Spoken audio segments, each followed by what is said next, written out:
सात रंग एउटै आकृति, हरेक दिन फरक प्रस्तुति। कार्यक्रम इन्द्रेणी। नमस्कार श्रोता, रेडियो कान्तिपुरको नियमित प्रस्तुति इन्द्रेणीमा यहाँलाई स्वागत छ। आज बिहिबार हामी आर्थिक गतिविधि समेटिएको इन्द्रेणी लिएर उपस्थित भएका छौँ।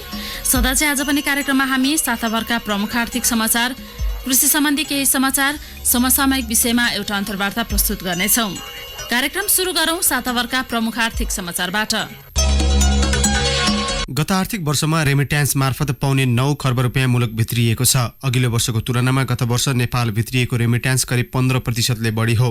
आर्थिक वर्ष 2074-75 मा 7 खर्ब 55 अर्ब रुपियाँ बराबरको रेमिट्यान्स नेपाल भित्रिएको थियो। अघिल्लो वर्षको तुलनामा गत वर्ष 8.5% को वृद्धि हो। गत आर्थिक वर्षका सुरुका महिनामा रेमिट्यान्स वृद्धि दर उच्च भए पनि पछिल्ला महिनामा निरन्तर रूपमा घट्दै गएको थियो। सोही क्रममा असारसम्म आइपुग्दा रेमिट्यान्स वृद्धि दर 15% को हाराहारीमा बसेको छ। यसको अर्थ अघिल्लो आर्थिक वर्षको तुलनामा गत वर्ष थप 1 खर्ब रुपियाँ भन्दा केही बढी रकम रेमिट्यान्स मार्फत नेपाल भित्रिएको हो। गत आर्थिक वर्षको अघिल्ला 3 महिना साउन, भदौ र असोजमा लगातार बढेको रेमिट्यान्स वृद्धि दर त्यसपछिका महिनामा घटेको हो। गत वर्षको रेमिट्यान्स आप्रवाह सोही अवधिको कुल गृहस्थ उत्पादन जीडीपी को अनुपातमा करिब 25% मात्रै हो। यसअघि यस्तो अनुपातको जीडीपी को 29% सम्म पुगेको थियो। निर्यात, पर्यटन लगायतका बाह्य क्षेत्र अपेक्षित रूपमा विकास हुन नसकेका बेला विदेशी मुद्राको प्रमुख स्रोत रेमिट्यान्स मात्रै बनेको छ। विगतमा व्यापार घाटा भन्दा रेमिट्यान्स आप्रवाह रहेको अवस्था थियो। त्यति बेला व्यापार घाटाको कमीलाई रेमिट्यान्सले क्षतिपूर्ति गरेकाले चालु खाता र शोधनान्तरमा चाप परेको थिएन। केही वर्ष यता परिस्थिति बदलिएको छ। व्यापार घाटा आकाशिएको छ। रेमिट्यान्सको वृद्धि दर घट्दो क्रममा छ। विगतका 2 वर्षका प्राय सबै महिना चालु खाता र शोधनान्तर ऋणात्मक हुनु यसको प्रभाव भएको अर्थविदहरू बताउँछन्। सरकारले अत्यावश्यक वस्तुको मूल्य तोक्ने निर्णय गरे पनि 7 वर्षदेखि अलपत्र पारेको छ। बजारमा हुने कालोबजारी र ठगी निरुत्साहित गर्न सरकारले 2069 असोज 1 गते राजपत्र प्रकाशित गरेर मूल्य तोक्ने जनाएको थियो। 2069 असोज 1 गते राजपत्रमा भनिएको छ, चामल, दाल, गेडागुडी र पिठो लगायतका अत्यावश्यक खाद्य वस्तुको अधिकतम मूल्य तोकी लागू गर्न आवश्यक देखिएको हुँदा आवश्यक पदार्थ नियन्त्रण अधिकार ऐन 2017 को दफा 3 को उपदफा 2 को खण्ड ख बमोजिम मूल्य नियन्त्रण निर्धारण गर्ने। त्यसपछि प्रत्येक 15-15 दिनमा मूल्यमा हुने परिवर्तनलाई सम्बद्ध निकायहरू बसी दैनिक पत्रिकामा सूची प्रकाशन गरी खाद्य वस्तुको अधिकतम मूल्य कायम हुन सक्ने गरी निर्णय भएको हुँदा तोकिएको मूल्यभन्दा बढी नहुने गरी बिक्री वितरण गर्न गराउनु हुन यो आदेश जारी गरिएको छ। जानकारका अनुसार मूल्य तोक्ने निर्णय नीतिगत समस्याका कारण छायामा परेको हो। मन्त्रालयका अनुसार एमआरपी मूल्य तोक्ने सन्दर्भमा खुल्ला व्यापार नीतिमा मूल्य तोक्न नहुने भन्दै केहीले विरोध जनाएका कारण समस्या भएको हो।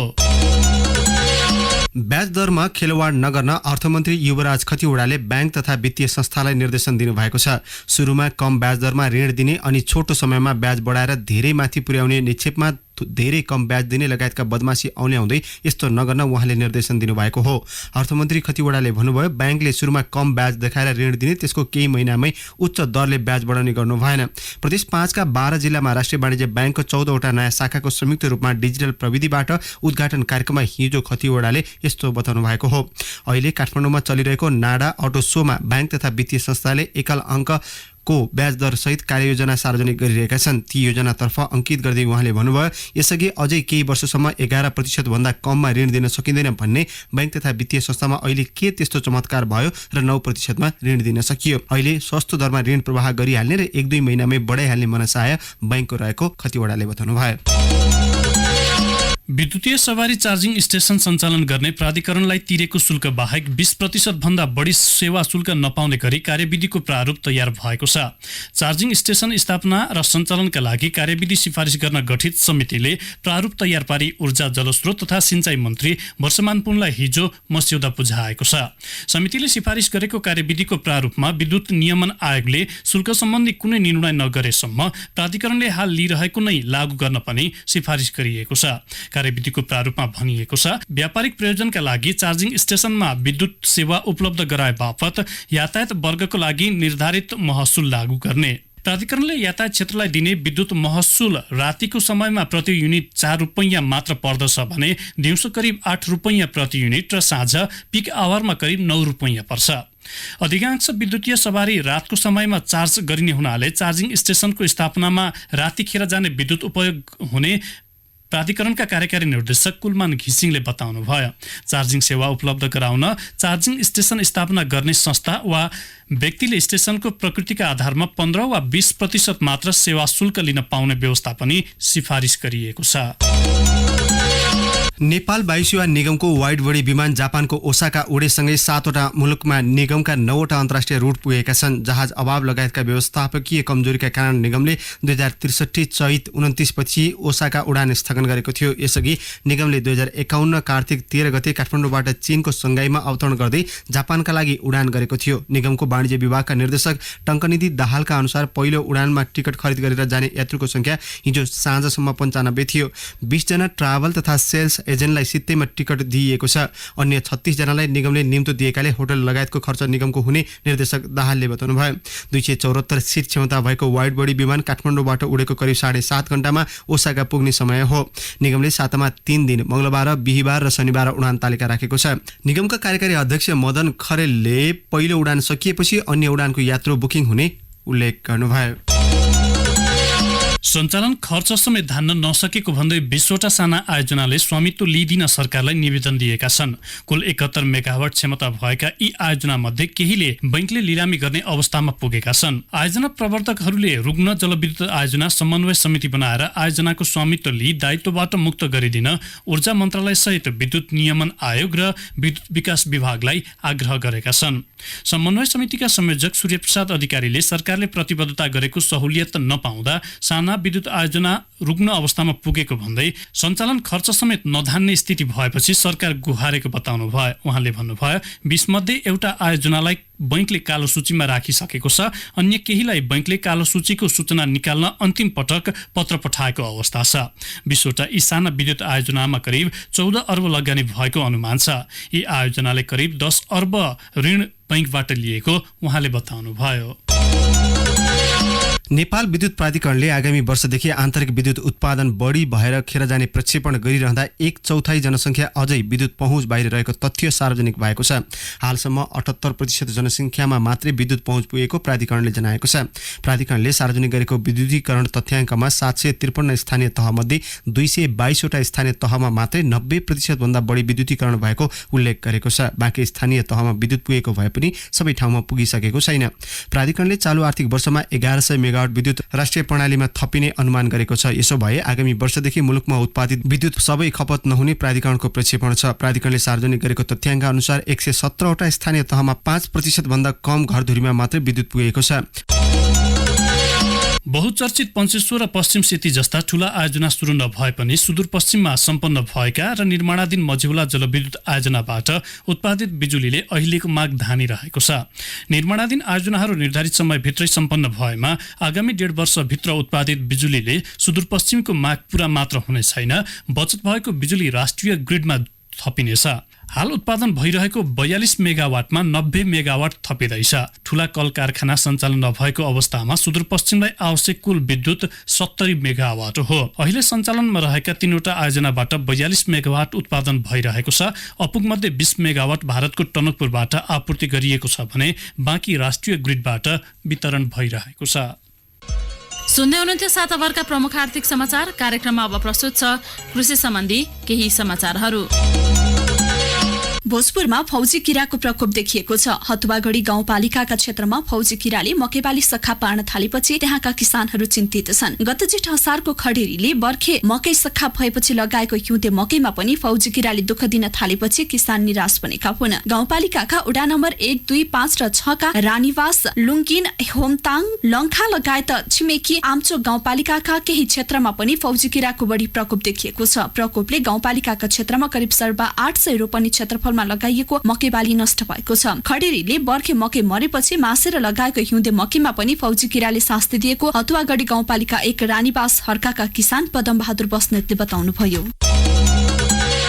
धनकुटाको छथर जोरपाटी गाउँपालिका, महालक्ष्मी नगरपालिका, तेह्रथुमको लालीगुराँस र म्याङलुङ नगरपालिका, छथर गाउँपालिका र सङ्खुवासभाको धर्मदेवी नगरपालिकाका 30,000 बढी किसान बेमौसमी बन्दा खेती गरेर लखपति बनेका छन्। त्यहाँका किसानहरूले एक वर्षमा 5 लाख रुपैयाँदेखि 30 लाख रुपैयाँसम्मको बन्दा बिक्री गरिरहेका छन्। बन्दा बिक्रीबाट आएको पैसाले पहाडका धेरै किसानले पूर्वी तराईमा घर घरेरी खेतीसम्म किनेको छथर गाउँपालिकाका अध्यक्ष सन्तवीर लिम्बुले बताउनुभयो। व्यापारीले आफ्नो उत्पादन बिक्रीको लागि सहकारी संस्था समेत सञ्चालनमा ल्याएका छन्। सहकारीले यस क्षेत्रमा उत्पादन हुने बन्दालाई सोझै भारतीय बजारमा पुर्याउने काम गरिरहेको छ। सहकारी संस्था सञ्चालनमा ल्याएपछि किसानले आफ्नो उत्पादन व्यापारीलाई दिन छाडेको सिधुवा कृषि भण्डारणका प्रमुख बजार व्यवस्थापक मेगेन्द्र गुरुङले बताउनुभयो। सहकारी संस्था मार्फत बन्दा बिक्री गर्दा तौलमा नठगिने र मूल्य पनि बढी पाइने गरेको किसानहरूको भनाइ छ। तेह्रथुम, धनकुटा, सङ्खुवासभाका 30,000 भन्दा बढी किसान व्यावसायिक रूपमा बन्दा खेतीमा लागेपछि धेरै परिवर्तन आएको छ। धनकुटाको सिधुवाको बाटो भएर दैनिक 25 ट्रक बन्दा बाहिरिए भारतीय बजार जाने गरेको सिधुवा बहुउद्देश्य सहकारी संस्थाले जनाएको छ। साउन महिनाको पहिलो साताबाट माघ महिनाको अन्त्यसम्म बन्दाको धन्दा हुने यो क्षेत्रमा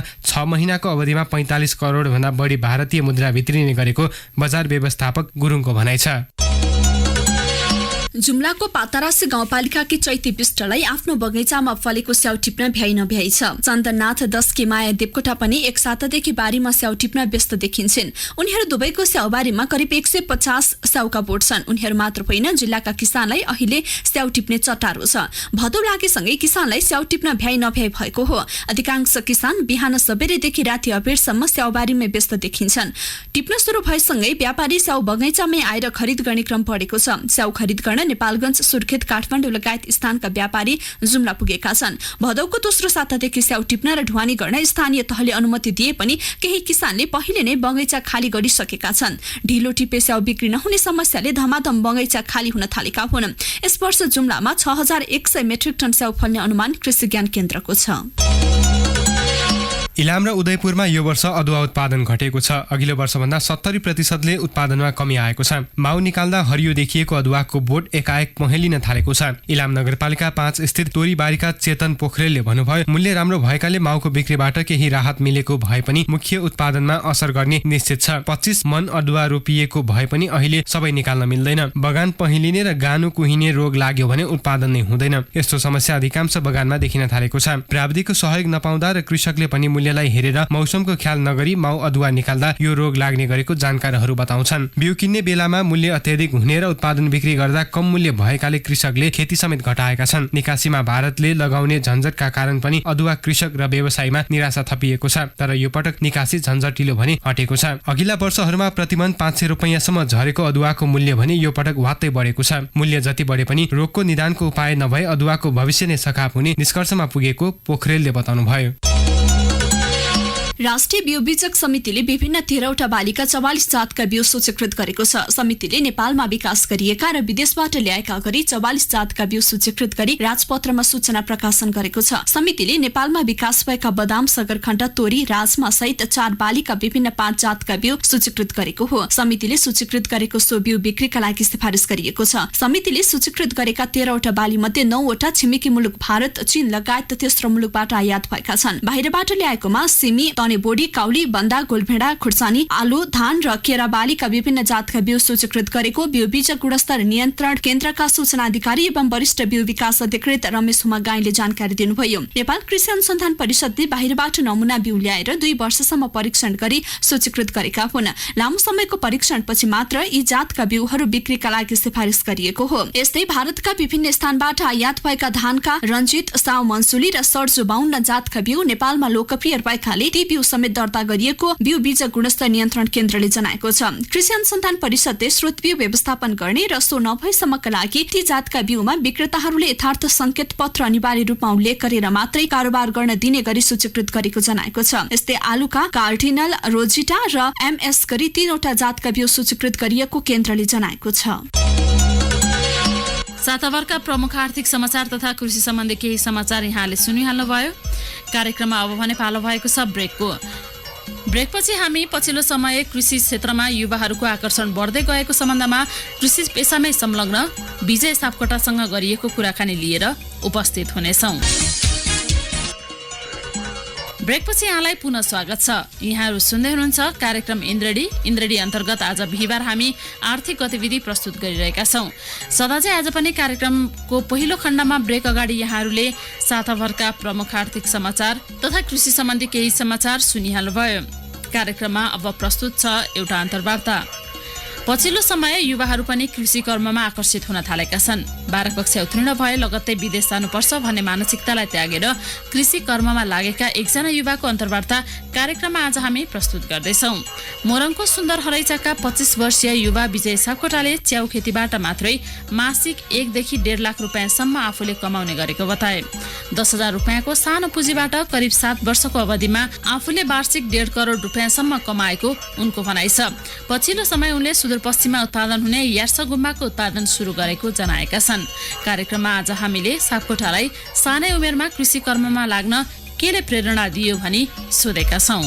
हामी नेपाल कृषि प्रधान देशका नागरिक, तर हामीले चाहिँ विभिन्न कृषि उपजहरू चाहिँ आयात गर्नुपर्ने स्थिति थियो। त्यो स्थिति देख्दाखेरि दुःख लाग्थ्यो अनि किसानहरूलाई चाहिँ अलिकति असम्मानित दृष्टिकोणबाट हेर्ने कारणले गर्दाखेरि मलाई चाहिँ यही पेसालाई चाहिँ मर्यादित व्यवस्थित र व्यवसायीकरण गर्न सकियो भने चाहिँ आत्मसन्तुष्टि हुन्थ्यो कि भन्ने मेरो चाहिँ महसुस भएर कृषि व्यवसायतिर संलग्न भयो। सुरुमा त अब लगानीकै प्रश्न उठ्छ। कृषि क्षेत्रमा लगानी नभएर प्राविधिक ज्ञानको अभावमा कृषि पेसामा हामफाल्ली हाल्ने, त्यहीमाथि तपाईँ जस्तो युवा त झन् त्यो सोचै आउँदैन। तपाईँलाई चाहिँ कसरी आयो, लगानी कसरी जुटाउनु भयो? सानो चाहिँ पुँजी लगानी गरेर सुरु गरे हो होइन। त्यतिखेर मैले 10,000 लगानी गरेर एकदमै सानो पुँजीबाट सुरुवात गरेर 7-8 वर्षको पिरियडमा लगभग 1 करोड 1.5 करोडको चाहिँ हाराहारीमा कारोबार गर्ने, त्यो किसिमको चाहिँ स्केलमा व्यावसायिक कृषि पेसालाई चाहिँ अवलम्बन गर्ने सफल भएँ। र बिचमा पछिल्लो समयमा गएर दुर्घटना भयो। त्यो दुर्घटना चाहिँ विभिन्न चाहिँ टेक्निकल त्रुटिका कारणले गर्दाखेरि दुर्घटना भने चाहिँ तपाईँको कृषि फार्ममा आगलागी भयो। यो अघिल्लो साल 2075 फागुन 13 गते दुर्घटना भएको थियो। त्यस पछाडि त्यो अनुसन्धानको लागि मैले विभिन्न सरकारी निकाय र पुलिस प्रशासनहरू चाहिँ निवेदन गरेँ, तर उहाँहरूले रेस्पोन्स गर्नु भएन, अनुसन्धानका कुराहरू भएनन् र सरकारले पनि त्यसलाई रेस्पोन्स गर्ने कुरा भएन।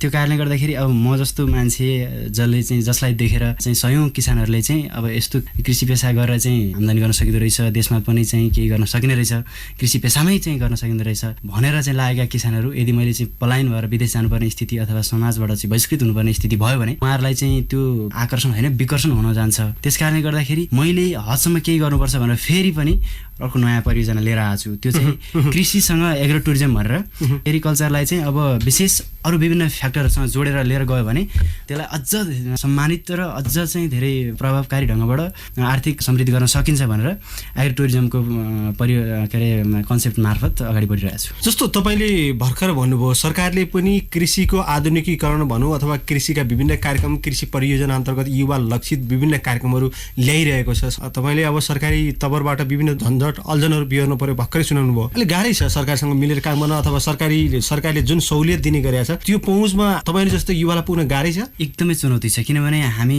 आम नेपाली सर्वसाधारण जो कृषिमा आकर्षित छौँ र त्योभन्दा माथिल्लो स्तरका व्यक्तिहरू जोसँग चाहिँ लगानी प्रविधि सिप हासिल गर्न सक्ने क्षमताका व्यक्तिहरू हुनुहुन्छ, जो पढे लेखेका व्यक्तिहरू हुनुहुन्छ, उहाँहरू कृषि क्षेत्रमा आउन चाहनुहुन्न। किन आउन चाहनुहुन्न भन्दाखेरि नेपालमा प्रशासनिक झन्झट र सरकारी विभिन्न प्रावधानहरूको कारणले गर्दाखेरि सरकारले चुस्त दुरुस्त नीति नियमहरू बनाउन नसकेको कारणले त्यसलाई कार्यान्वयन गर्न नसकेको कारणले गर्दाखेरि लगानीकर्ताहरू यसमा विकर्षण छ। त्यसले गर्दा सामान्य लगानीकर्ताहरू जोसँग पुँजी प्रविधि र सिपसँग चाहिँ अलिकति कमजोर अवस्थाका व्यक्तिहरूले यो पेसा व्यवसाय अवलम्बन गरेका छन्। त्यसले गर्दा एकदमै धेरै ठुलो चुनौती छ र यसमा एकदमै धेरै सरकारले सपोर्ट पनि गरेको छ, तर यसमा चरम भ्रष्टाचार र दुरुपयोग भएको छ। वास्तविक किसान कति सङ्ख्यामा छन्, कुन स्केलका किसानहरू कति छन् भन्ने कुरा सरकारलाई डाटा पनि थाहा छैन, उनीहरूले लिन पनि चाहँदैन। लगभग नेपाल 20-25 हजारभन्दा बढी चाहिँ कृषि प्राविधिकहरू सरकारी, तर उहाँहरूले आजसम्म चाहिँ मजाले उहाँहरूले माटोसँग छुनु भएको छैन होला। जुन लक्षित वर्ग सरकारले खोजेको छ अथवा जान खोजेको छ, जुन लक्षित वर्गमा सरकार र त्यो वर्ग र सरकार बीचको ग्याप चाहिँ अहिले पनि छ, एकदमै धेरै खाडल छ। नेपालमा मेरो एनालाइसिसमा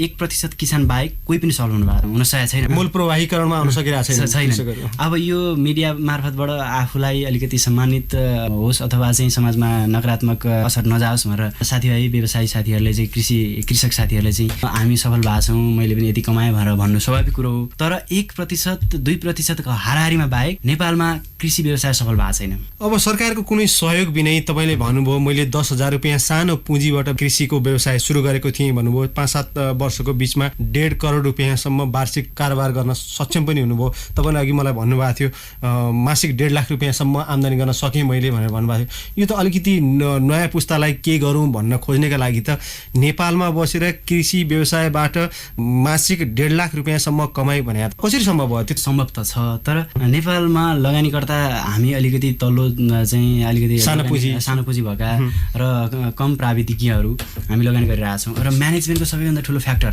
अब प्रशासनिक कुराहरू छ। कोही त्यही व्यवसायबाट चाहिँ अरबौँपति भएको छन्, कोही त्यो व्यवसायमा अरबौँ लगानी गरेर चाहिँ धराशायी भएको छन् भने पछाडि हामी म्यानेजमेन्टमा एकदमै कमजोर छौँ। हामी प्लानिङ पनि गर्दैनौँ, हामी प्राविधिक कुराहरूलाई ग्रहण पनि गर्दैनौँ। अरूले कति कमायो भनेको सुनेको भरमा हामीले व्यवसाय थाल्छौँ र विभिन्न त्रुटि कमी कमजोरीहरू आउँछन् र बिचमा त्यो व्यवसाय धराशायी हुन्छ र नयाँ मान्छेहरू आउने क्रम छ।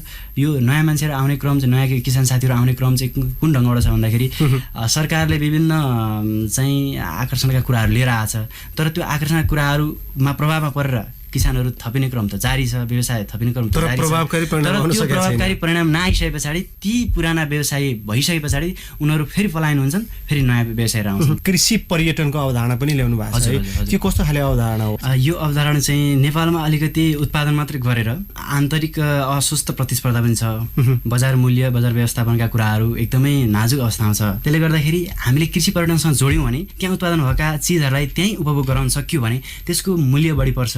अनि त्यहाँ चाहिँ हामीले विभिन्न कन्सेप्ट मार्फत टुरिस्टहरूलाई लिएर आउन सकिन्छ।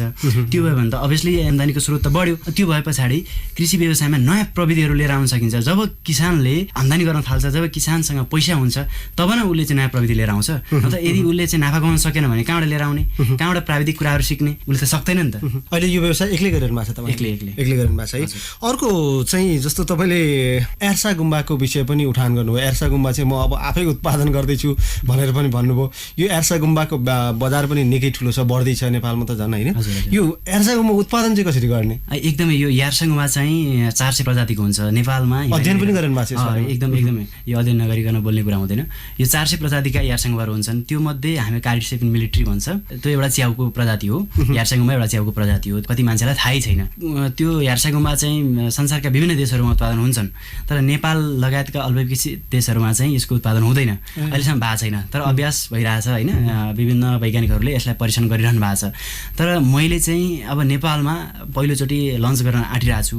यो मैले पतञ्जलि आयुर्वेदबाट सिकेको, उहाँहरूले खेती गर्नुहुन्छ यसको।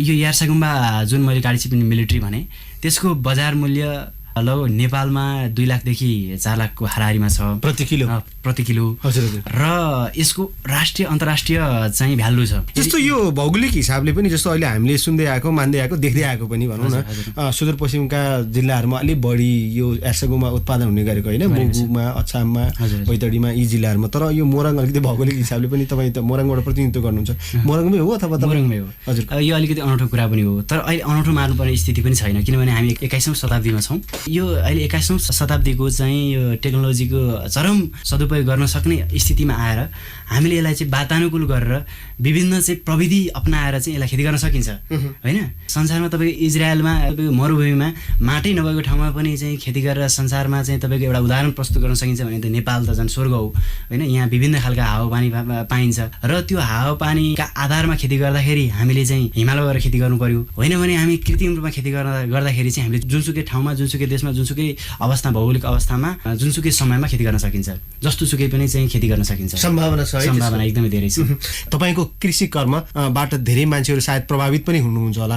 तपाईँसँग सम्पर्क गर्ने अथवा कसरी सहकार्य गर्न सकिन्छ, तपाईँले जस्तै नयाँ सोच राख्नेहरूका लागि तपाईँ सम्पर्कमा जान सक्नुहुन्छ? तपाईँ नम्बरहरू दिन मिल्छ? मेरो त अभियानै यही हो।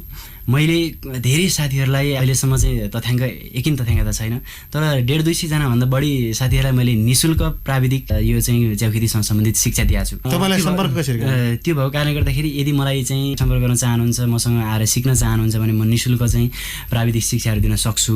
च्याउखेतीसँग सम्बन्धित, अर्ग्यानिक खेतीसँग सम्बन्धित पनि र च्याउको बिउ उत्पादनसँग सम्बन्धित पनि, एर्सा गुम्बा उत्पादनसँग सम्बन्धित पनि म तपाईँहरूलाई सल्लाह सुझाव पनि दिन सक्छु, तपाईँहरूलाई सिफारिस पनि गर्न सक्छु, तपाईँहरूलाई ट्रेनिङ पनि दिन सक्छु। त्यसको लागि मलाई समस्त श्रोताबिनहरूले चाहिँ बिहान 10 बजेदेखि बेलुका 5 बजेभित्र 9801414143 मा सम्पर्क गरेर फोन नम्बर एकचोटि फेरि भनिदिनु न। 9801414143 मा सम्पर्क गरेर चाहिँ मसँग चाहिँ कन्ट्याक्ट गर्न सक्नुहुन्छ र यो विषयमा जानकारी लिन सक्नुहुन्छ। सुन्दै हुनुहुन्थ्यो मोरङको सुन्दर हरैचाका 25 वर्षीय युवा कृषक विजय सापकोटासँग गरिएको यो कुराकानी। हवस् त श्रोता, यिनै प्रसङ्गसहित आर्थिक गतिविधि समेटिएको इन्द्रणी आजलाई यति नै। फरक विषयवस्तु सहितको इन्द्रणी लिएर भोलि पुनः उपस्थित हुने नै छौँ।